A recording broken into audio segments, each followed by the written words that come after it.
Seigneur leur a rendu témoignage en leur donnant le Saint-Esprit comme à nous. Il n'a fait aucune différence entre nous et eux, ayant purifié leur cœur par la foi. Maintenant donc, pourquoi tentez-vous Dieu en mettant sur le cou des disciples un joug que ni nos pères, ni nous n'avons pu porter?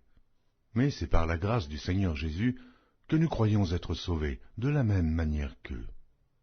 Toute l'assemblée garda le silence et l'on écouta Barnabas et Paul, qui racontèrent tous les miracles et les prodiges que Dieu avait faits par eux au milieu des païens. Lorsqu'ils eurent cessé de parler, Jacques prit la parole et dit, « Hommes frères, écoutez-moi. Simon a raconté comment Dieu a d'abord jeté les regards sur les nations pour choisir du milieu d'elles un peuple qui porta son nom.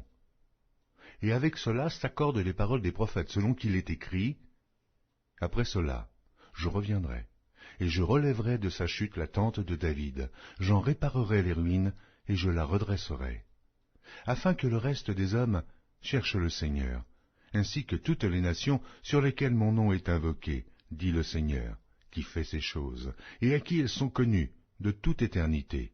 C'est pourquoi je suis d'avis qu'on ne crée pas des difficultés à ceux des païens qui se convertissent à Dieu, mais qu'on leur écrive de s'abstenir des souillures des idoles, de l'impudicité, des animaux étouffés et du sang.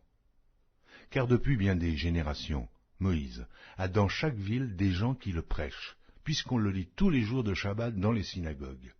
Alors il parut bon aux apôtres et aux anciens et à toute l'Église de choisir parmi eux et d'envoyer à Antioche, avec Paul et Barsabas, Jude, appelé Barnabas, et Silas, hommes considérés entre les frères.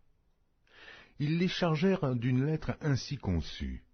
Les apôtres, les anciens, et les frères aux frères d'entre les païens qui sont à Antioche, et en Syrie, et en Cilicie, salut.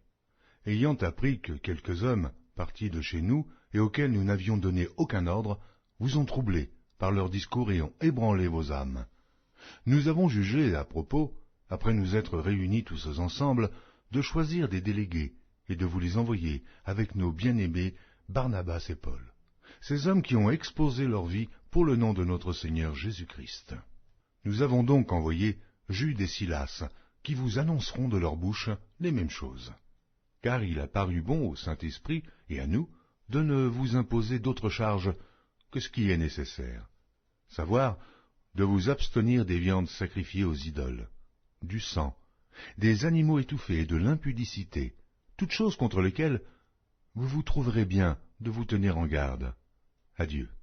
Eux donc, ayant pris congé de l'Église, allèrent à Antioche, où ils remirent la lettre à la multitude assemblée. Après l'avoir lue, les frères furent réjouis de l'encouragement qu'elle leur apportait. Jude et Silas, qui étaient eux-mêmes prophètes, les exhortèrent et les fortifièrent par plusieurs discours.